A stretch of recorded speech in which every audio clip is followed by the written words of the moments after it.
విజయనగరం జిల్లా శృంగవరపుకోటలో పరమశివుడు శ్రీ శ్రీ ఉమా కోటిలింగేశ్వర స్వామిగా వెలసి పూజలందుకుంటున్న ప్రసిద్ధి శైవక్షేత్రం ఈ పుణ్యగిరి దక్షిణ కాశీగా పేరొందిన ఈ క్షేత్రం సుమారు 7,000 సంవత్సరాలు చరిత్ర కలిగిన అత్యంత ప్రాముఖ్యత కలిగింది.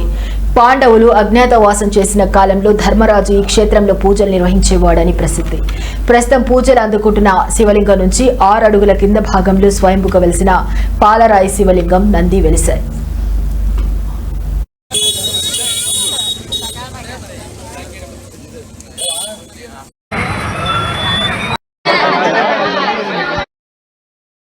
కోటిలింగేశ్వర స్వామి వారి దేవస్థానం విజయనగరం జిల్లా శృంగవరపుకోట మండలం ఎస్కోట గ్రామం పుణ్యగిరండి.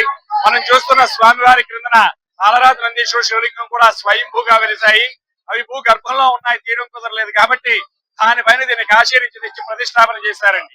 ఆ వస్తున్న నీరు కూడా కింద శివలింగాన్ని అభిషేకం చేసుకుంటూ 365 రోజులు 24 గంటలు వస్తూనే ఉంటది.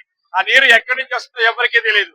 దాని పుట్టుధార అంటారు. అలాగే గుడి దగ్గర నుంచి 10 కిలోమీటర్ల దూరం వెళ్ళేటట్టయితే అక్కడ విరాట పర్వతం సగుతుంది. అక్కడ పాండవులు అజ్ఞాతవాసం చేసేవారు. అక్కడ నుంచి ఇక్కడికి వచ్చి కింద స్వామి వారిని అభిషేకం చేసుకునేవారు.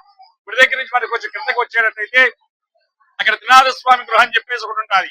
ఆ గుహలో పైన ఆవు పదుగులు ఉంటాయి, కింద 3 శివలింగాలు ఉంటాయి. ఆవు పదుగులను చుక్కా నీరు శివలింగాల మీద అభిషేకం జరుగుతూ ఉంటది. అది దాటి మనకు కొంచెం క్రిందకి వెళ్ళేటట్టయితే కోటిలింగాలు అని చెప్పేసి ఉంటాదండి. ఒక లింగం తక్కువ 1 కోటి లింగాలు అనమాట. అక్కడ అర్జునుడు పాశుపదాసురుడు తపస్సు చేస్తే మూషాజుడు అనే రాక్షసుడు పంది రూపంలో వస్తాడు. ఆ బాణాన్ని సంధించేటప్పుడు ఆ పందికి తగులుతాది.